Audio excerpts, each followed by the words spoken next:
God is never going to call you to a relationship that's causing you a bunch of suffering. I'm talking about like excruciating pain. I'm talking about a relationship that's draining the life out of you. I'm talking about a relationship that is keeping you from flourishing. God is never going to call you to anything like that, because Jesus already suffered for you.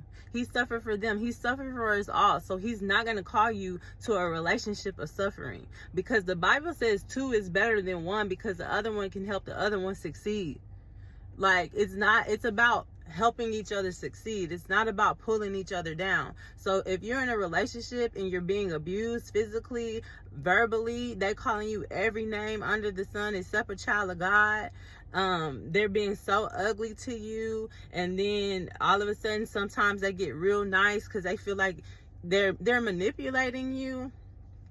I'm telling you, God is not calling you to that.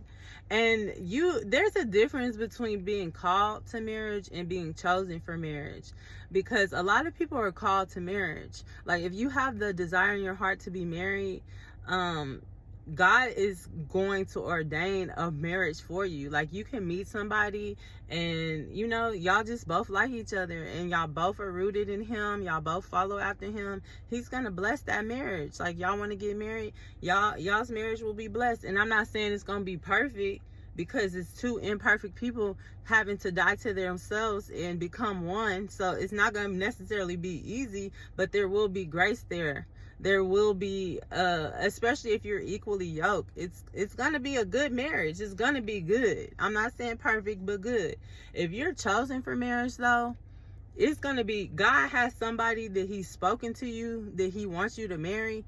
It's not always going to be easy. If you're truly chosen for marriage, it's not going to be easy for that marriage to come together. And it's because your marriage is meant to break curses. It's meant to deliver people. It's meant for a great kingdom assignment. If your marriage is meant for a great kingdom assignment, there's going to be a lot of obstacles for you guys to come together. And I'm not saying between y'all. It won't be nothing demonic between like you and that person specifically. Like, some things interfering between y'all, but when you meet this person, y'all's relationship is going to be very organic. Y'all are going to understand each other very well. If God has chosen you for marriage, that's how it's going to be. But then all hell going to break loose and try to keep y'all apart.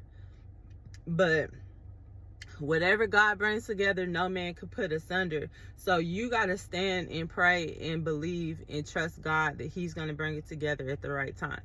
But if a relationship is very toxic, like that person is using you, abusing you, draining you dry, they're not equally yoked, they don't believe in God like you, they don't know his love like you, I'm telling you, that is a relationship sent to destroy you. Okay? And I'm not going to speak too much on marriage because it's a touchy subject, but just know the Bible says that if your marriage is causing you to grow bitter, it's better for you to divorce than for you to be bitter. And I don't care what nobody who religious have to say about that, because they say that the Lord don't like divorce, but the Lord don't like a whole bunch of stuff that we do. But he also is not calling you to suffer in a relationship and it's bringing you away from him and not closer to him. A relationship that he wants you to be in will bring you closer to him, and it won't be a bunch of toxicity. It won't be a bunch of just, because I see it all the time. That is not a relationship from God if it's doing all that. But once again, you need to seek the Lord and ask him for wisdom and discernment, but he do not want you suffering. Now, if you in a relationship, a marriage, and your husband or your wife is bound in something of this world, God will call you to pray for them and stand in the gap and fast and believe that he gonna set them free. But I'm not talking about them abusing you. If they abusing you, baby, you need to get up out of that. But if they're doing stuff that's keeping them bound in the world, that's part of the two is better than one. Because you're supposed to be helping them succeed by praying and believing that God will set them free. Do not give up on them, because God put y'all together for a reason.